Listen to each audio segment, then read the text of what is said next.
कभी कभी हम घुटने के दर्द को क्लासिफाई नहीं कर पाते हैं और दूसरे के दर्द को मिला करके हम डिफ्रेंशिएट कर करके समझ लेते हैं कि जो उसका दर्द है वही हमारा भी दर्द है। दोस्तों कभी भी यह काम अच्छा नहीं है, क्योंकि किसी दूसरे को घुटने में दर्द अगर है तो जरूरी नहीं कि वो गॉट है या फिर ऑस्टियोआर्थराइटिस है या फिर रूमेटॉइड आर्थराइटिस है। इसलिए कभी भी हम कंपैरिजन नहीं करेंगे किसी दूसरे के दर्द से कि अपना दर्द भी उसी के जैसा है। दोस्तों आज इस वीडियो में मैं बताने वाला हूँ कि गठिया क्या होता है, रूमेटॉइड आर्थराइटिस क्या होता है और ऑस्टियोआर्थराइटिस क्या होता है। तो वीडियो को बिल्कुल अंत तक देखेंगे, समझेंगे और उसके बाद मैं ट्रीटमेंट भी बताऊंगा कि इसे हम कैसे ठीक कर सकते हैं, इसका क्या क्या उपाय हो सकता है। नमस्कार दोस्तों, मेरा नाम मुकेश कुमार और आप देख रहे हैं संजीवनी हेल्थ सॉल्यूशन।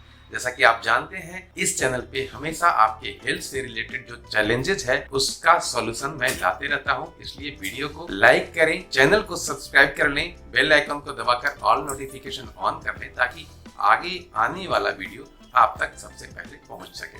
दोस्तों जब हमारे शरीर में जोड़ों में, घुटनों में या फिर एड़ी में दर्द होने लगता है तो हमें सबसे पहले यह दिमाग में जाता है कि हो सकता है मेरा यूरिक एसिड बढ़ा हुआ हो। May be this is possible, यह पॉसिबल है। यूरिक एसिड के बढ़ने से भी हमारा बदन में दर्द होता है, जोड़ों में दर्द होता है, एड़ी में दर्द होता है या घुटने में दर्द होता है। तो हमें इसका डायग्नोसिस पहले करा ले, उसके बाद हम डिक्लेयर कर पाए अपने आप को कि हमें कौन सा प्रॉब्लम है। अगर हम यूरिक एसिड जांच करा लेते हैं, जनरली उसका जो नॉर्मल वैल्यू होता है सीरम यूरिक एसिड का वह होता है 2.5 से लेकर 6.0 तक होता है फीमेल में और 2.5 से लेकर 7.0 तक होता है मेल में। अगर मेरा 6.0 से बढ़ा हुआ है या 7.0 से बढ़ा हुआ है तो हमें समझने में देर नहीं करनी चाहिए कि हाँ हमारे शरीर में यूरिक एसिड का मात्रा बढ़ रही है। यूरिक एसिड के मात्रा को बढ़ने से हमारे शरीर में जो बीमारी कहलाता है वह कहलाता है गॉट यानी कि गठिया। दोस्तों इसका जो ट्रीटमेंट है वह यह है कि हमारे खाने पीने के पदार्थों में बहुत सारे ऐसे पदार्थ हैं जिसमें प्यूरिन का मात्रा ज्यादा पाया जाता है और वह पदार्थ हम ज्यादा खाते हैं तो हमारे शरीर में प्यूरिन बहुत ज्यादा बनने लगता है और प्यूरिन का बाहर निकलने का जो रास्ता है वह है किडनी के थ्रू,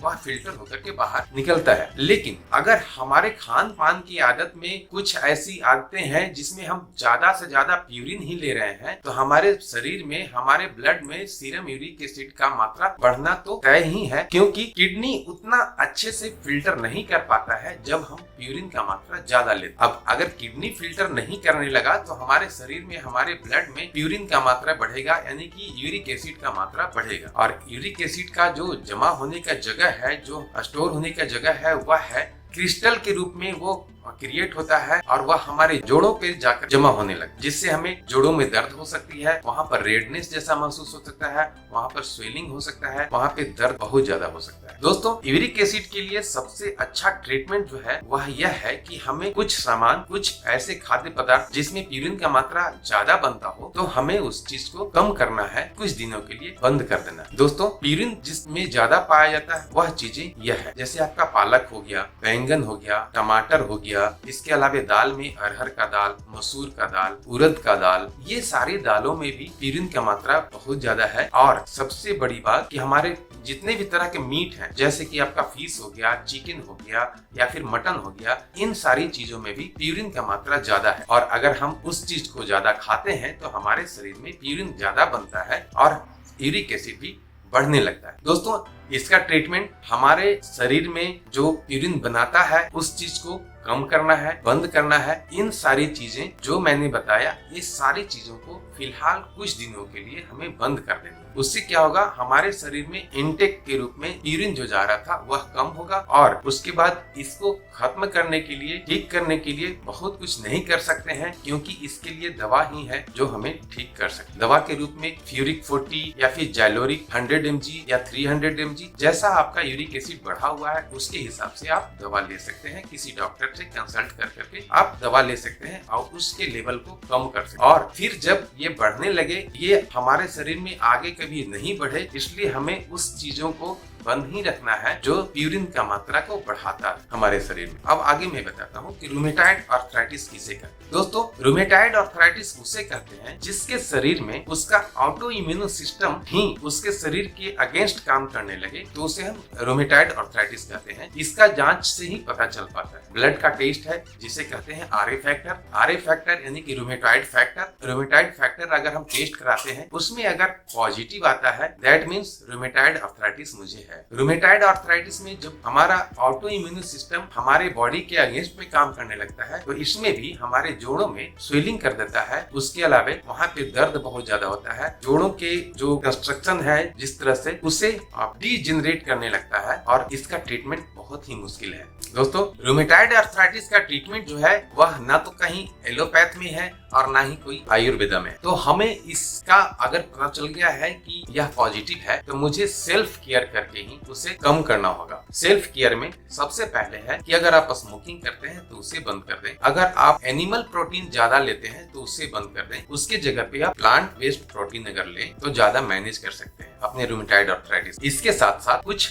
और भी चीजें हैं जैसे गुड स्लीप, बहुत अच्छी तरह से आपको नींद लेना चाहिए, अपने स्ट्रेस को कम करना चाहिए, अपने वेट को लूज करना चाहिए, कम करना चाहिए। इसके अलावा अपने दांतों का भी ख्याल रखना चाहिए। इन सारी चीजों को अगर हम मैनेज कर पाते हैं तब हमारा जाकर के ट्रीटमेंट जो खास करके आपका रूमेटाइड आर्थराइटिस का है वह हमें बहुत हद तक मैनेज करने में मदद मिलेगा। दोस्तों, शरीर में दर्द होने का कारण तीसरा जो है वह हो सकता है कि हमारे शरीर में कैल्शियम की कमी, विटामिन डी की कमी हो। तो हमें विटामिन डी के रूप में और कैल्शियम के रूप में कुछ ऐसे पदार्थ को खाना जरूरी है जो हमारे विटामिन डी को भी नॉर्मल रखे और हमारे कैल्शियम को भी कम होने से रोके, हमारे शरीर में कैल्शियम की कमी ना हो। दोस्तों, हमारे शरीर में अगर कैल्शियम की कमी रहती है तो दर्द तो होता ही है। तो हमें कैल्शियम के लिए किसी टैबलेट का सहारा नहीं लेना है, क्योंकि कैल्शियम का टैबलेट अगर हम लेते हैं अपने शरीर में तो हमारे एक सीमा के अंदर हमारे शरीर में कैल्शियम का मात्रा बढ़ा देता है,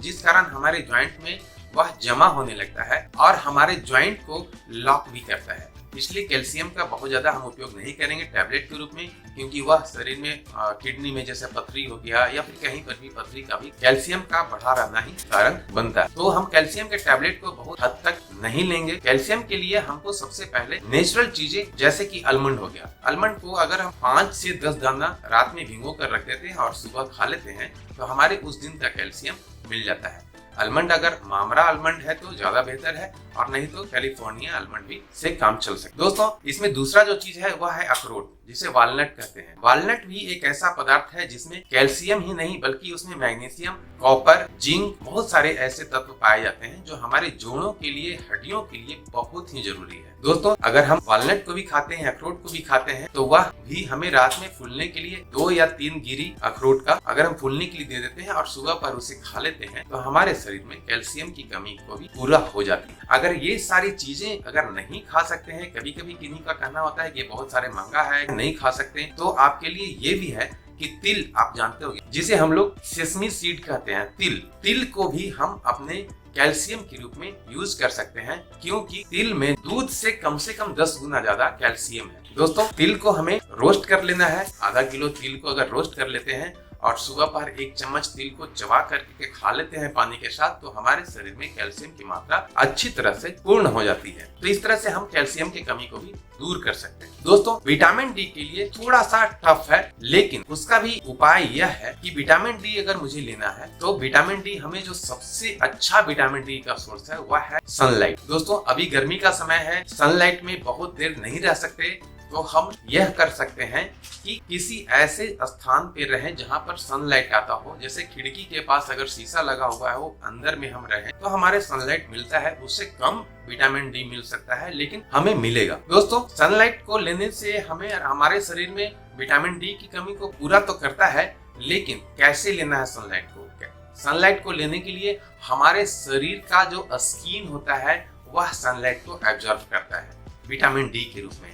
और अगर हम कपड़े बहुत ज्यादा पहने रहते हैं तो वह सनलाइट हमारे विटामिन डी को नहीं एब्जॉर्ब कर पाता है शरीर, जिसके कारण नहीं मिल पाता है। तो वैसे व्यक्ति जो घर में रहते हैं और सनलाइट का व्यवस्था उनके घर में है, तो अपने घर में ही वह सनलाइट ले सकते हैं कम कपड़े पहनकर, जिसमें स्किन ज्यादा देर तक सूरज के प्रकाश में रहे। गर्मी का समय है, उसमें अगर ज्यादा आप लेते हैं तो आप अपने स्किन पे सनस्क्रीन लोशन लगा लें, कम से कम 15 SPF का, तो हमारे शरीर में विटामिन डी की कमी पूरी होती है। अगर हम ये नहीं ले सकते हैं तो उसके लिए दूसरा उपाय यह है कि हमें विटामिन डी के लिए टैबलेट, कैप्सूल या पाउडर बहुत सारे फॉर्म में बाजार में आते हैं, हम वह ले सकते हैं, क्योंकि विटामिन डी हमारे शरीर में हड्डियों के लिए बहुत जरूरी है।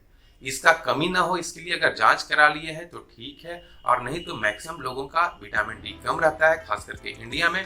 तो हमें विटामिन डी के लिए कैप्सूल या टैबलेट लेना है, वह सप्ताह में 1 लेना है, 8 सप्ताह तक। 8 सप्ताह से ज्यादा नहीं लेना है, क्योंकि बहुत ज्यादा अगर विटामिन डी हमारे शरीर में आने लगता है तो वह भी एक टॉक्सिन के रूप में काम करने लगता है और वो ज्यादा डेंजरस होता है। तो मुझे 8 सप्ताह तक सप्ताह में 1 कैप्सूल या टैबलेट या पाउडर सभी फॉर्म में आता है, हम ले सकते हैं। उसका 60K इंटरनेशनल यूनिट पावर होता है, यानी कि 60,000 इंटरनेशनल यूनिट पावर का विटामिन D3 हम ले सकते हैं 8 सप्ताह तक। दोस्तों, सबसे महत्वपूर्ण और सबसे ज्यादा जो जोड़ों में दर्द होने के लिए या खास करके घुटने में दर्द होने का कारण है, वह है ऑस्टियोआर्थराइटिस। दोस्तों, ऑस्टियोआर्थराइटिस में कोई किसी भी तरह का इन्फेक्शन नहीं होता है, किसी भी तरह का कमी नहीं होता है, लेकिन होता क्या है कि ऑस्टियोआर्थराइटिस खास करके जो घुटने में होता है, वह घुटने में हमारे जो गैप होती है उस गैप को कम कर देती है, जिस कारण मुझे घुटने में दर्द होना शुरू होता है। दोस्तों, इसके डायग्नोसिस के लिए हमें सबसे पहले तो एक्सरे कराना होगा। अगर हमारे घुटने में दर्द है तो हम सबसे पहले एक्सरे कराएंगे, बोथ नी AP व्यू। दोस्तों, एक्सरे में हम अगर किसी भी प्राइवेट एक्सरे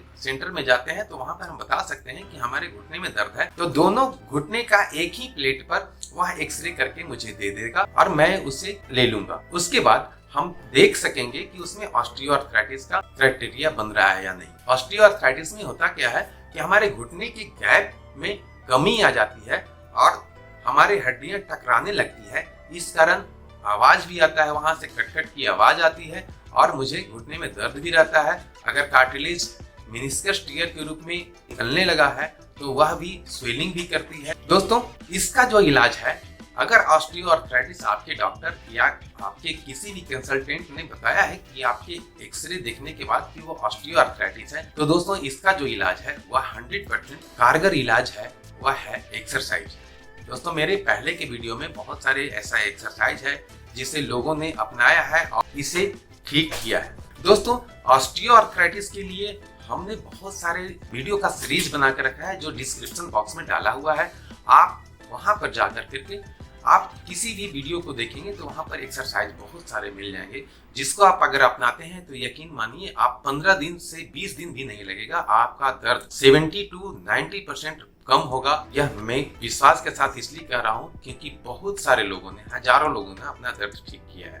तो अगर ऑस्टियोआर्थराइटिस है, गैप में कमी आ गई है, कार्टिलेज का मेनिस्कस टियर होना शुरू हो गया है, तो आप उस कंडीशन में एक्सरसाइज कर करके आप अपने घुटने के दर्द को ठीक कर सकते हैं। दोस्तों, उम्मीद है वीडियो अच्छा लगा होगा, और अच्छा लगा है तो चैनल को सब्सक्राइब कर लें, क्योंकि ऐसी छोटी छोटी जानकारी आप तक हमेशा पहुंचती रहे।